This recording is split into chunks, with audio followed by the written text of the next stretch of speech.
Hello everyone, in these two nasty old tubs that used to be my guppy tubs, I am going to move them, tear them down, move them, reset them up, and we're going to put shrimp in them, and look at that. This is the coolest thing out of this experiment neglect, and that is that I've discovered Pilo moss will survive my winters outside. Just take a look at that and all that mess. So the story on these was I set them up to be guppy tubs 2 years ago. And then last year, this time of year was always super busy at my old job. And I was working 60 hours a week last year. And then the whole business thing was picking up like crazy. So I was working 60 hours a week and shipping out 20 orders every week. And the outside tubs got neglected. So here they've sat. They sat all year last year. Didn't touch them. I haven't touched them for 2 years since I set them up. And this is what we got. So we've got water lilies in there. We've got pile of moss in there. And I took out all the cement bricks so I get these plugs. And if you notice, this one is significantly low. And we'll find out why later. But here I am struggling, trying to get it off, trying to get this cap off. Been buried in mud and all that crap covered up in blocks, trying to get that thing off, and we finally got it off, and there it goes. And on both of these, the good thing was this water was not stagnant. It wasn't gross, it wasn't nasty. All this algae and moss growing in there kept it good. And as you see, as we pull out all this crap eventually, you'll see there is still life in there, even underneath all that buried and all that muck and algae. Pretty crazy. But I mean, I'm not excited I just let these sit out here for 2 years. There's my DIY filter. Now this was made to have, and there's even a heater out there. I forgot about. I had two really nice heaters out there in these tubs. And we got some of the muck. There's the first one. At this point, I just realized, oh yeah, I knew there's water lilies out there. But then I start pulling out more. Look at this moss. Look, that's how pile of moss. It just lived all winter long. And as soon as it quit being freezing out consistently all the time, it started greening up. So pile of moss is harder to Indiana Zone 5, the USDA zones. I live in Zone 5, and look at it. And I didn't have a heater going. I didn't have any of the heater going or anything in it. So this thing froze solid, and that is why these tanks are low. I pulled out more.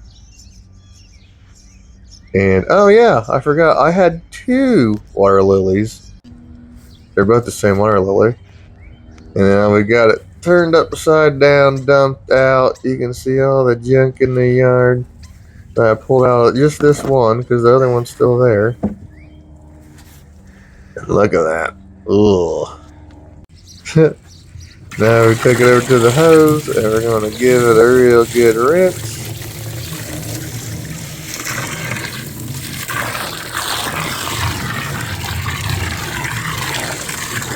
Yeah, my hose sure shoots out water pretty good. I'm thankful for that, for all the water pressure I got. And then look, with it freezing solid last winter, there are cracks, and that was having a slight drip. So then we move on to the second one. More pilo moss. Look at all that. That's just starting to green up. It was half buried with all the algae and the crap. We pull all this out. Look. Two water lilies that still have signs of life. They have been buried underneath that. And they're still trying to sprout. So hardy water lilies are super tough plants. Alright, we got them cleaned out. I use my polyurethane sealant stuff to seal up these little tiny cracks that were just barely dripping. We got that all taken care of, and now let's fill them up for the first time.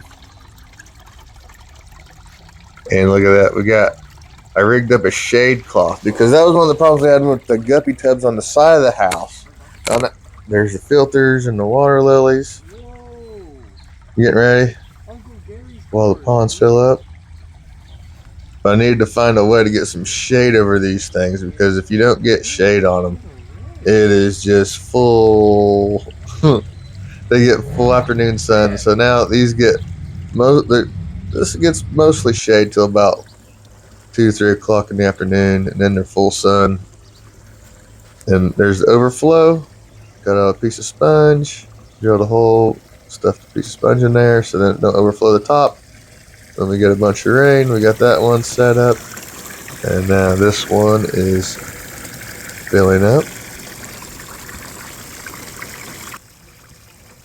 I don't know why I put myself in there. I actually hit the wrong button on the camera and I left it in there. And there's the guardians of all this. So they were on the side of the house, and that was in my side yard. I live on the corner.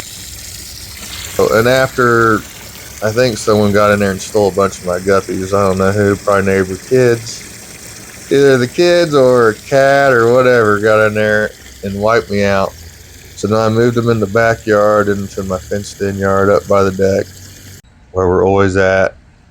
And I'm probably even going to put some cameras out here, if I put a whole lot more out here. And you can see the next day, this is the day 2. You can see how the shade cloth, because I still want sun in there for the water lilies. The water lilies need sun, but we don't want tons of sun. And so the shade cloth, as the sun passes through the sky, different parts of the tank are in the shade. And I think it seems like it'll work out pretty good. You can see my these things. I had my AP 100. I had all kinds of air going to these. Right there is that's the air hookup. But now I'm just going to stuff an air stone down the tube with the sponges, and that'll be good enough. I'm not going all out. In fact, I'm not running a great big huge air pump. I'm running some solar air pumps and going minimalistic approach. And look at this moss. This moss is from the blue jelly pond in my house. So this will be blue jellies. I'm going to put some blue jellies outside. I'm only going to put like 20 or 30 in here and test it out this year and see how it works for me. And then this one is going to be Bloody Marys, because I have a Bloody Mary pond in the house and I have a blue jelly pond in the house. And come fall, when I need to take all these guys out in October, November, I need to make sure I have a big enough spot to put them all for sure, which I'm sure I will. And since I already have 100-gallon totes in the house, I figured that'll work good. Here we are, all set up. At this point, I'm waiting for my air pump to come in that I tried to get. I'm waiting for the Amazon man to bring me my air pump. And look at this thing. This thing, I was so surprised. It says it has 2 air stones, and now, of course, you run 2, you're not going to get down very deep. It's just only like a 2.5 watt pump. But the crazy thing, I can't believe how good this thing works. So I went ahead and bought another one. So then each pond has its own air pump. But it does pretty good just for one. One of them doing 2 of them. It's pretty crazy. And look at this. It's starting to get dark. Still going. It's like, man, it's almost dark out. And this thing is still going. That's pretty awesome. It don't take hardly any light for this thing to run. Okay. I'm pretty happy with this purchase. And look at this. Fully blackout. The solar lights are kicking on. And this thing is still running. It's pretty much fully dark. And here we are at day 3. I have selected the Bloody Marys that are going to go outside into the Bloody Mary pond. Random scoop out of the Bloody Mary shrimp pond. Look at them outside. I'm excited. As soon as I brought these guys outside, as soon as they hit the sun, the color on them really, really is good. Blows my mind. And while we're acclimating those, look at that. We had a moss hitchhiker, so we know it's happy shrimp like to live in there. That guy already spent the night in there by himself. And there we have all the other ones in there with him. This is like 30 seconds after they were dumped in.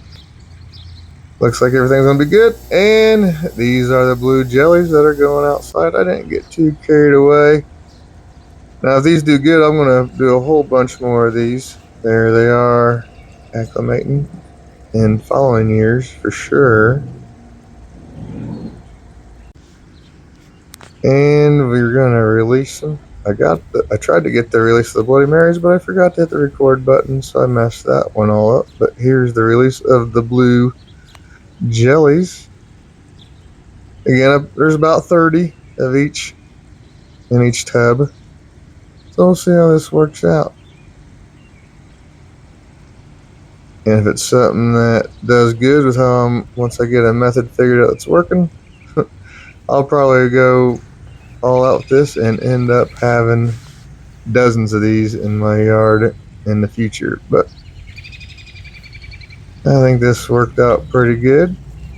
So thank you guys for watching my 2 new outside shrimp tubs. And thank you for watching. Bye.